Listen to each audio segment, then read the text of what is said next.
rukun haji, ada wajib haji. Nanti juga ada yang namanya sunnah haji. Terkait tentang rukun haji kita udah bahas ya. Nah sekarang ya terkait tentang kewajiban haji. Jadi rukun sama wajib beda di dalam ibadah haji. Kalau di dalam sholat rukun dengan ya wajib sama. Berwudu rukun sama wajib sama. Tapi hanya dalam ibadah haji ada mengenal rukun, ada mengenal wajib. Kalau yang rukun itu yang udah kita bahas ya. Itu sesuatu yang harus dilaksanakan oleh para ya jamaah haji. Kalau seandainya rukun tersebut ditinggalkan baik sengaja maupun tidak, maka rukun haji ditinggalkan berarti ibadah hajinya tidak sah dan harus mengulang kembali tahun yang akan datang. Sementara yang namanya wajib haji sesuatu yang harus dikerjakan. Namun kalau seandainya itu tidak dikerjakan, baik lupa ataupun sengaja, maka hajinya tetap sah, namun nanti mesti dibayarin fidyahnya, dam haji, karena dia meninggalkan kewajiban haji. Jadi hajinya sah, cuma dia wajib bayar denda namanya dam. Ya, begitu ya Bapak, Saudara. Nah, sementara kalau yang namanya sunnah biasa sama, yang bagus dikerjain. Kalau seandainya ditinggalkan, hajinya tetap sempurna dan sah. Nah sekarang kita masuk yang wajib haji nih. Ya wajib haji itu apa? Pertama ihramun min mikotin, ihram dari mikot. Jadi rata-rata kita kalau mau berihram dari mikot, ya dari mikotnya masing-masing yang sudah ditentukan oleh Rasulullah Sallallahu Alaihi Wasallam, tidak boleh buat-buat. Tapi itu ihram dari mikot. Ya yang sudah ditentukan oleh Rasulullah. Misalnya kalau orang Madinah mau pergi haji atau pergi umroh, ya berangkat mulai dari mikot. Nah mikotnya berarti apa? Yaitu Bir Ali. Ya dari Bir Ali. Nanti kalau ketemu dengan Bir Ali mulai. Kalau kita orang Indonesia dari Ya Lam Lam. Biasanya kalau masuk ke Mekah lewat Ya Lam Lam. Maka di Ya Lam Lam itulah kita mulain ya ihram. Atau dari yang lain-lain nanti. Ya itu nanti akan dijelaskan. Yang jelas ini ihram dari mikot termasuk wajib haji. Kalau seandainya dia tidak melakukannya, mesti bayar denda. Wa mabitun bi Muzdalifah, kemudian yang termasuk wajib haji lagi mabit di Muzdalifah lahzatan walaupun sebentar min nasfi akhirin, setengah akhir min lailatin nahri, daripada malam nahar. Mabit di Muzdalifah artinya mabit bermalam di Muzdalifah walaupun cuma sebentar, yang penting bagian akhir dari malam, dari jam 12 ke atas. Jam 12 ke atas, jam 1, jam 2 kita udah di Muzdalifah walaupun sebentar, itu namanya mabit udah. Tapi kalau kita dari Isya, walaupun kita tidur jam 11 kita bangun, kemudian jam 11 langsung berangkat ke Mina, belum namanya mabit di Muzdalifah. Kenapa? Karena belum tengah malam, belum di atas jam 12. Begitu ya Bapak, Saudara. Ya, jadi walaupun tidak tidur tuh, ya yang namanya habis sholat Isya jam 8, jam 9, jam 10, jam 11 dia tidur tuh di Muzdalifah, tetap dia namanya bulan mabit. Begitu. Jadi yang namanya mabit itu mesti di atas jam 12 walaupun sebentar. Ini yang dimaksud lahzah min nisfi akhirin min lailatin nahri, dari malam nahar, berarti malam takbiran, malam tanggal 10. Ya, jadi kita diberangkatkan ke Muzdalifah setelah kita wukuf di Padang Arafah. Wukuf di Padang Arafah rukun. Ya itu tanggal 9 habis maghrib atau habis isya kita berangkat menuju Muzdalifah. Mabit di Muzdalifah namanya wajib haji. Tapi syaratnya mabit itu setelah di atas jam 12 malam. Kalau baru jam 11 udah berangkat menuju Mina, itu namanya bulan mabit di Muzdalifah. Ini yang diperhatiin mestinya. Ya, jangan sampai kita belum masuk nisfi akhir min lailatin nahri tapi kita sudah kembali ke Mina. Jangan. Wa mabitun bimina layalit tasyriki, kemudian yang termasuk wajib haji lagi mabit di Mina, bermalam di Mina di hari-hari tasyrik. Tanggal 11 itu hari tasyrik, tanggal 12 dan tanggal 13. Silakan dipilih, malam 11 dia udah ada di Mina, nanti malam 12 di Mina, atau malam 13 terus ya di Mina. Itu namanya malam-malam hari tasyrik, mabit di Mina termasuk wajib haji. Waramiyu ayyamiha, kemudian melontar di harinya. Malamnya kita mabit di Mina, siang harinya kita melontar. Jumratul ula, jumratul wusta, dan jumratul aqobah namanya. Sab'an sebanyak 7 kali lemparan 7 batu. Yang pertama ketika kita jumratul ula 7 batu. Yang kedua ketika jumratul wusta 7 batu. Yang ketiga ketika jumratul aqobah 7 batu. Itu sab'an. Itu termasuk wajib. Jadi melontar itu termasuk wajib. Kalau ada orang pergi haji enggak ngelontar sah, tapi mesti bayar dam. Nah seperti ya Bapak Saudara, ada orang sakit nih. Ya Allah, saya sakit hari ini enggak bisa ngelontar, bagaimana? Boleh dia enggak melontar, hajinya tetap sah, tapi dia wajib bayar dam.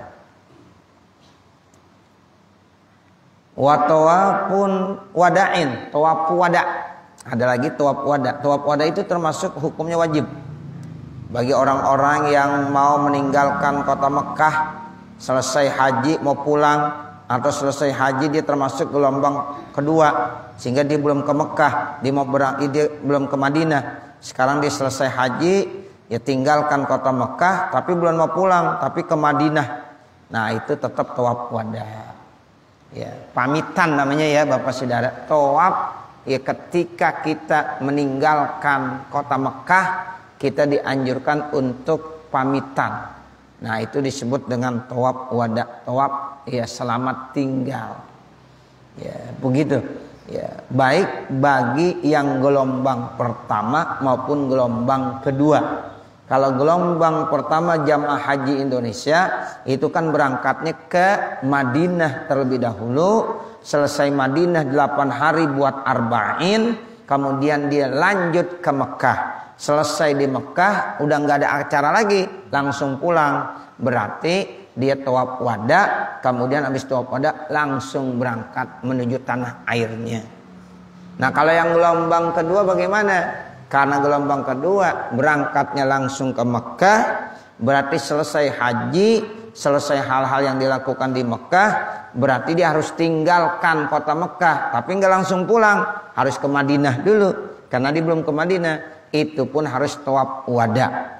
Nah, habis tawaf wada ditinggalkan kota Mekah menuju kota Madinah. Di Madinah 8 hari dibuat arba'in, selesai baru dia pulang ke tanah air. Itu haji jamaah Indonesia begitu. Ya, jadi ada gelombang pertama, ada gelombang kedua.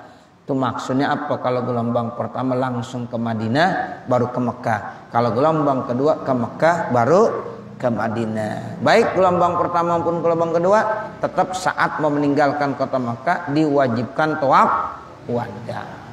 Begitu ya Bapak? Ya. Kenapa? Iya, benar. Jadi sampai menangislah kita. Ya, karena berat rasanya meninggalkan Ka'bah. Ya, makanya disuruh tawaf wada supaya kita jangan selama-lamanya enggak ke situ. Mudah-mudahan biar bisa ya dikasih lagi kemudahan Allah, bisa kembali ziarah ke Ka'bah. Itu yang dimaksud tawaf wada, isinya begitu. Iya, enggak. Kalau orang Mekah memang adanya di situ. Ya, jadi dia enggak perlu.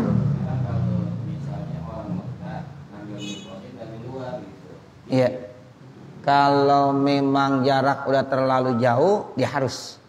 Tapi kalau masih kawasan-kawasan belum 2 marhalah seperti kita mau qasar jama gitu, ya tidak diperlukan tawaf wada.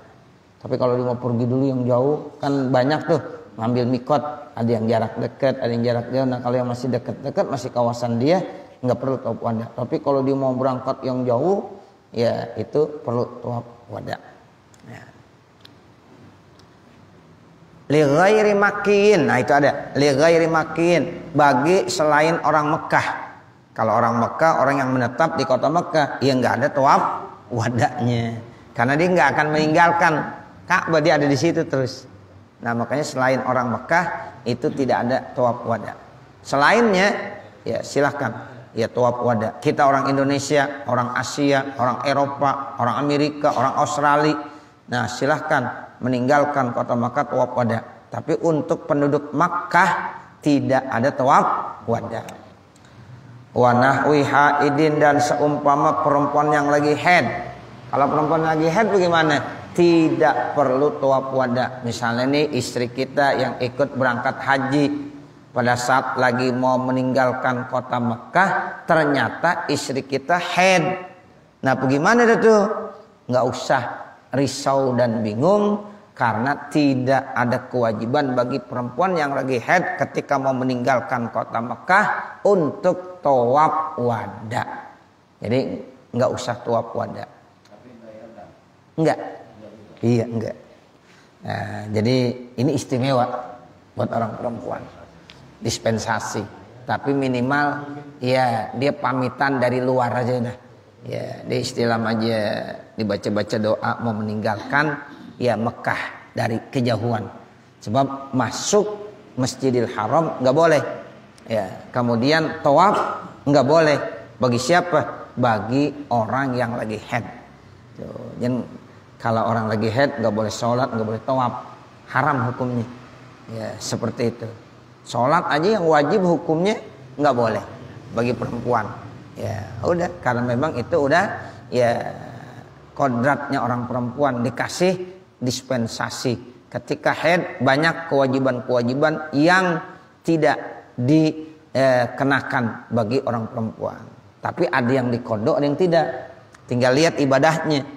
Kalau masalah sholat, orang perempuan lagi haid itu dia tidak ya boleh mengerjakan dan tidak dianjurkan dan diwajibkan untuk mengkodok. Ya, jadi enak itu. Setiap bulan misalnya perempuan haid selama seminggu dia nggak sholat dan tidak perlu dikodok sholatnya. Tapi kalau puasa wajib dikodokin puasanya. Ya, Ramadan perempuan haid ya udah libur nggak puasa. Ya itu dispensasi dari Allah. Namun tetap nanti ya dia wajib mengkodok. Kalau tawaf wada kan hukumnya wajib, tapi bagi orang perempuan tidak diwajibkan untuk tawaf wada dan tidak wajib kodok atau wajib bayar dam. Wajibu dan wajib ya bitarki wahidatin minha, dengan sebab meninggalkan satu daripada yang disebutkan tadi dari wajib-wajib haji, fidyatun, fidyah. Jadi kalau seandainya ada orang perempuan, ada orang-orang jamaah haji yang meninggalkan ya kewajiban haji baik disengaja maupun tidak, maka sah hajinya, namun dia wajib bayar fidyah. Wa syurutu tawafi, bermula syarat-syarat tawaf, taharatun, bersih suci. Syarat tawaf suci dari hadas besar dan suci dari hadas kecil. Karena tawaf posisinya sama seperti sholat. Hanya bedanya dalam sholat diharamkan berbicara, kalau tawaf boleh bicara. Itu bedanya begitu. Ya, sebenarnya sama aja tawaf ya sama sholat sama. Sehingga ketika ada orang mau sholat, ada orang mau tawaf, wajib berwudu kalau dia punya hadas kecil. Wajib mandi terlebih dahulu apabila dia punya hadas besar. Nah ini namanya ya syurutut tawaf toharoh. Seandainya nih Bapak saudara, kita lagi tawaf baru 4 putaran tiba-tiba batal, kita kentut misalnya. ya batal tuh tawaf kita. Kita ambil air wudu. Nah, selesai ambil air wudu baru melanjutkan lagi. Nah, bagaimana cara melanjutkannya? Tinggal ngelanjutin tadi. Kalau tadi hitungannya udah keempat, sekarang tinggal hitungan kelima, keenam dan ketujuh. Kalau di hitungannya tinggal yang terakhir, yang ketujuh batal, diambil air wudu, tinggal ngelanjutin hitungan yang ke-7 atau putaran yang ke-7. Jadi jangan dari awal lagi. Beda dengan sholat. Ini bedanya. Kalau kita sholat, kita udah tasyahud akhir. Ya, udah baca Allahumma shalli ala sayyidina Muhammad wa ala ali sayyidina Muhammad. Kan habis udah semuanya. Tinggal salam doang. Kentut. Ya, batal. Nah, berarti batal sholat kita. Nanti ambil air wudu. Bagaimana? Ngelanjutin apa dari awal? Dari awal, nggak boleh langsung Allahu Akbar langsung tasyahud Assalamualaikum. Ya, itu dari awal lagi, dari mulai takbiratul ihram, baca Fatihah, rakaat pertama, kedua sampai selesai itu sholat. Itu dari awal lagi. Nah, itu diantara perbedaannya. Iya.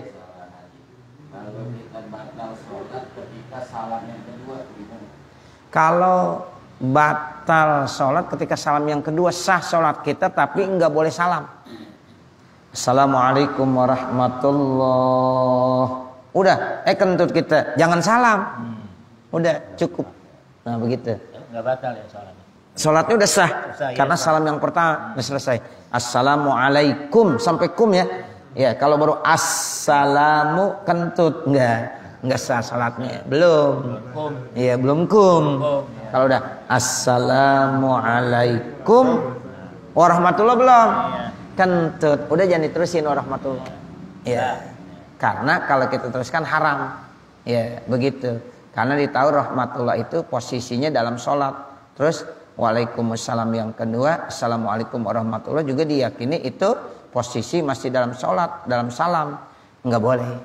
Ya, seperti itu. Karena udah kentut. Cukup assalamualaikum kentut, ya udah lanjut. Kita wirid aja. Sebab kalau assalamualaikum kan bukan wirid, itu masih bagian unsur apa? Sholat. Sehingga kalau kita udah yakin kita udah batal, jangan ditambahin ke salam yang kedua. Seperti itu. Ya, diantaranya itu kalau kita udah tasyahud akhir, kita udah kepengen banget kalau masih bisa ditahan-tahan, nggak apa-apa. Iya, bisa tahan aja. Udah assalamualaikum, kebelet banget nih. Ya, tahan dulu. Assalamualaikum warahmatullahi. Dah, aman dah. Ya, silahkan dikeluar. Dia udah sah sholatnya. Nah, seperti itu. Tapi kalau memang dia nggak bisa menahannya sampai batal juga, sebelum salam assalamualaikum yang pertama, maka wajib diulang kembali karena sholatnya batal.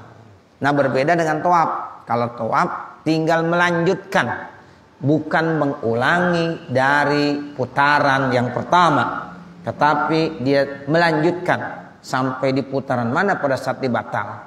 Kalau sampai di putaran yang terakhir yang ketujuh, nanti tinggal putaran yang terakhir yang ketujuh. Cuma kalau awal emang capek banget ntar. Nah, seperti itu. Ya, nah itulah ya salah satu yang dikasih keringanan oleh Allah Subhanahu wa taala. Dan juga memang tawaf itu muskil. Itu beda dengan sholat. Kalau sholat kan kurang muskil. Kalau yang namanya tawaf ya kaitannya dengan orang banyak. Ngambil air wudunya juga susah. Ya, posisinya juga seperti itu, beda ya dengan sholat. Itulah rahasia Allah. Jadi Allah tahu semuanya. Hikmahnya Allah perintahkan seperti itu, mungkin Allah lebih tahu. Ya, kita jadi tinggal menjalankan saja. Kemudian syarat yang selanjutnya wasatru auratin, menutup aurat. Jadi ketika orang tawaf harus nutup aurat. Auratnya sama seperti sholat. Pokoknya ketika kita tawaf tutup aurat, dan cara menutup auratnya sama seperti sholat bagi laki dan bagi perempuan, diukur pada waktu sholat.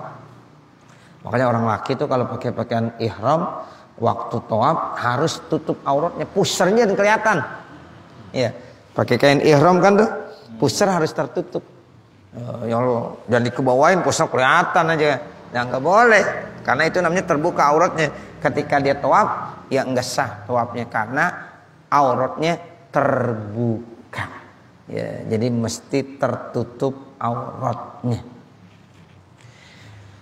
Wabtidaun bil hajaril aswadi, kemudian syaratnya lagi ketika dia tawaf mulainya ya itu setarnya dari hajar aswad.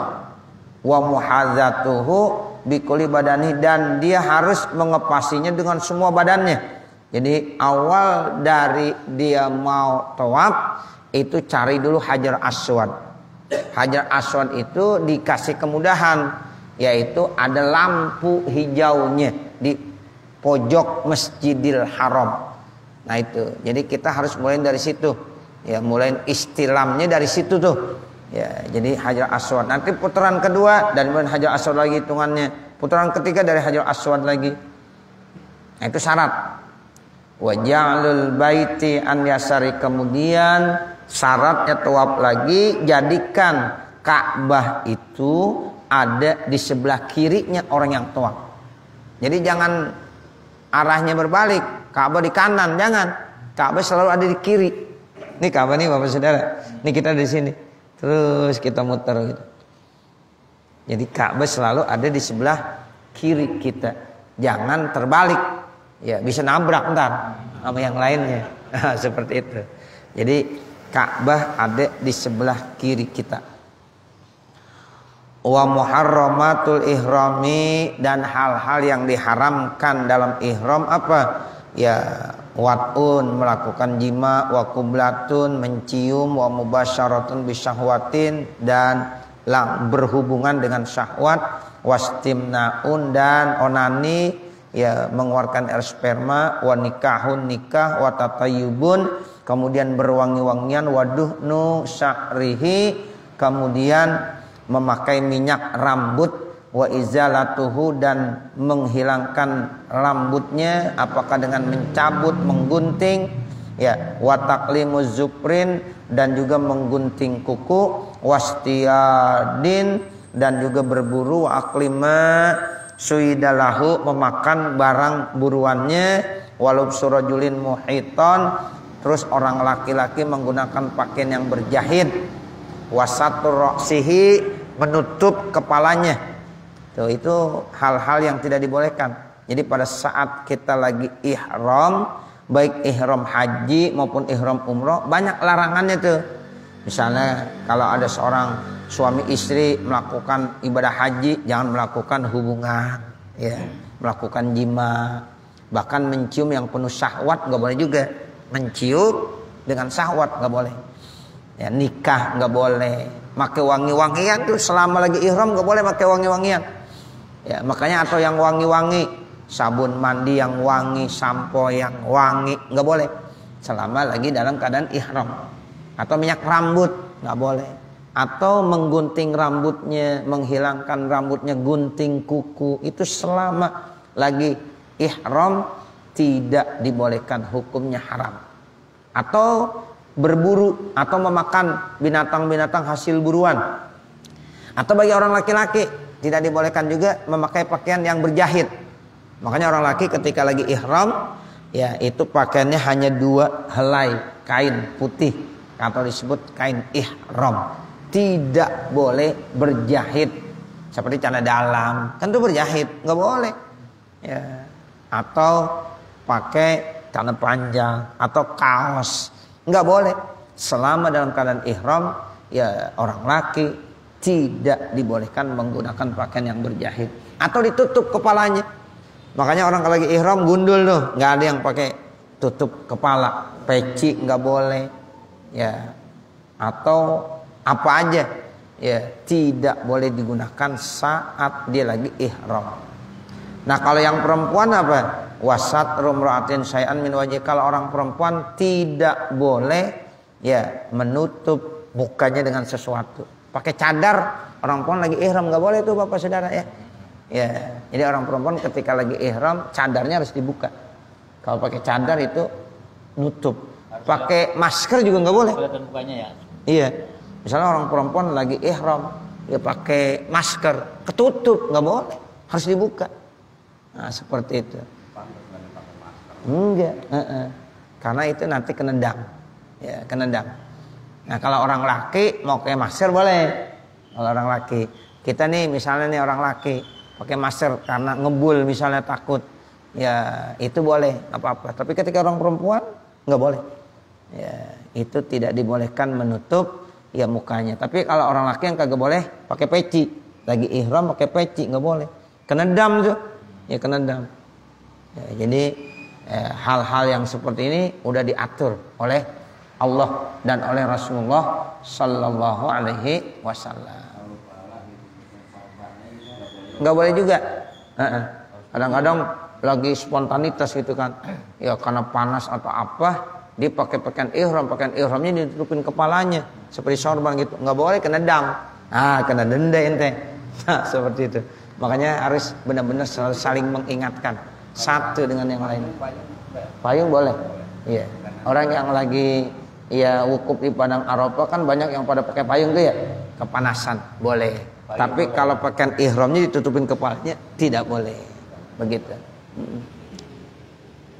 Fa'in fa'ala syai'an nasiyan, kalau seandainya dia melakukan sesuatu karena lupa au jahilan atau karena dia tidak tahu bitahrimihi dengan keharamannya, fa'in kana itlapan, karena itu istilahnya yang merusak, kahal kisakrin seperti menggunakan mencukur rambutnya, itu kan istilahnya merusak, itlap.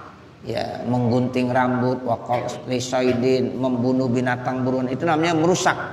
Ya, wajibatil fidyah, itu wajib fidyah gitu. Sekalipun dia lupa atau dia tahu atau dia tidak tahu tentang keharamannya, tapi yang dikerjakan itu bentuk-bentuk itlaf. Ya, mencukur rambut atau memburu binatang buruan, itu kan itlaf. Wajib bayar fidyah. Au tamattu'an, atau dia bentuknya senang-senang. Nah, ini bukan itlaf. Mana yang bentuknya tamattu? Kalau besi memakai pakaian, ketahuan masih ihram umroh, ihram haji, belum selesai, udah ganti pakaian, udah pakai pakaian biasa, ya. Nah, itu nggak boleh, ya, haram. Itu bentuknya tamattu namanya. Ya, tapi kalau dia lupa atau dia enggak tahu tentang keharamannya, itu tidak bayar fidyah, tidak bayar dam. Karena ini bentuknya tamattu. Wa tatayubin, atau wangi-wangi. Ya, pakai wangi-wangian kan itu bentuknya bentuk namanya tamattu. Kita udah pakaian ihram, udah niat, udah apa, tiba-tiba pakai minyak wangi. Saya enggak tahu, Ustaz. Ya, saya pikir boleh. Dia enggak tahu tuh. Balsam itu. Wangi enggak? Itu aja. Kalau wangi enggak boleh. Kalau dia harum, wangi enggak boleh. Kalau enggak apa-apa. Gitu. Makanya kalau yang wangi-wangi walaupun obat seperti minyak angin, cap elang kan wangi itu ya. Jangan dipakai, enggak boleh. Nah, begitu. Kalau balsam kagak wangi boleh. Kalau wangi jangan. Cari balsamnya yang wangi apa yang enggak. Nah, gitu ya, Pak. Gitu. Jadi bukan dilihat mereknya, balsamnya, tapi lihat wanginya enggak. Apapun yang wangi, yang harum itu tidak boleh dipakai.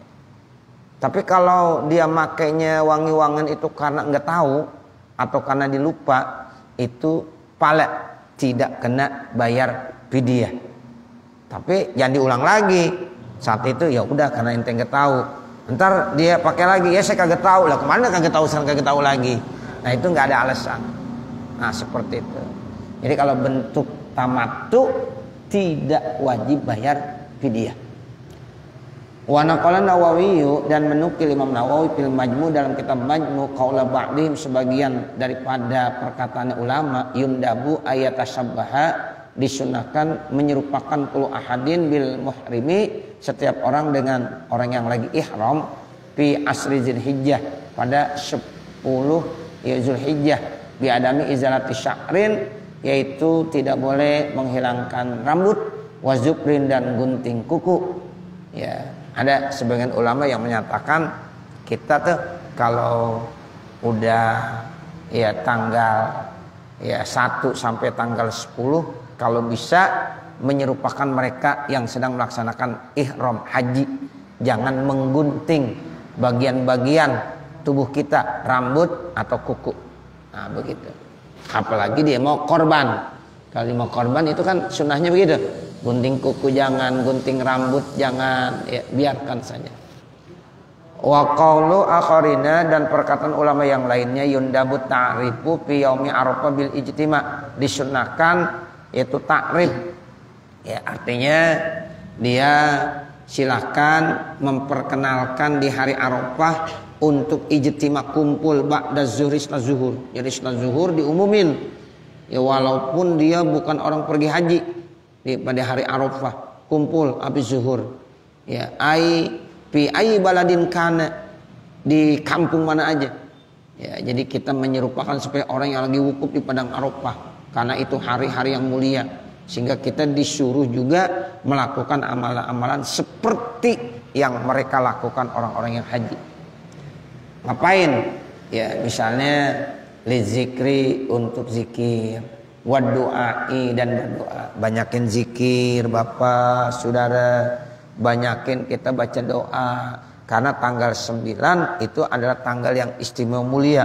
Walaupun kita enggak berangkat haji, samain aja, menyerupakan seperti kita lagi haji. Kita perbanyak zikir dan doa setelah sholat zuhur, tasyabuhan, ya, menyerupakan bi ahli Arafah, dengan orang-orang yang sedang wukuf di padang Arafah. Wa naqala Imam Ahmad, dan menukil Imam Ahmad fi'lahu, akan mengerjakannya, anil Hasan, daripada Imam Hasan, wa jama'atin, dan pada kelompok jamaah ulama. Jadi kesimpulannya, kalau di tanggal 9 bulan Zulhijjah itu adalah tempat orang-orang yang sedang melaksanakan ibadah haji lagi pada berwukuf, sehingga habis zuhur mereka benar-benar zikir doa. Nah, kita yang tidak melaksanakan ibadah haji bagaimana? Dianjurkan juga menyerupakan seperti mereka. Minimal habis sholat zuhur kita banyak zikir dan kita banyak berdoa. Nah, nanti baru faslun fi fadli Makkah. Semoga apa yang kita baca ada manfaatnya. Wassallallahu ala sayyidina Muhammadin wa ala alihi wa sahbihi wa sallam. Walhamdulillahi rabbil alamin. Al-Fatihah. A'udzu billahi minasyaitonir rajim. Bismillahirrahmanirrahim. Alhamdulillahi rabbil alamin. Arrahmanir rahim. Maliki yaumiddin. Iyyaka na'budu wa iyyaka nasta'in. Ihdinas siratal mustaqim. Siratal ladzina an'amta 'alaihim ghairil maghdubi 'alaihim waladdallin. Rabbighfirli wa liwalidayya. Amin. Bismillahirrahmanirrahim. Alhamdulillahi rabbil alamin. Allahumma salli ala sayyidina Muhammad wa ala ali sayyidina Muhammad. Allahumma inna nas'aluka ridhaka wal jannah wa na'udzubika min sakhatika wan nar. Rabbana atina fid dunya hasanah wa fil akhirati hasanah wa qina azabannar. Wa sallallahu ala sayyidina Muhammadin wa ala alihi wa sahbihi wa sallam. Walhamdulillahi rabbil alamin. Wassalamualaikum warahmatullahi wabarakatuh.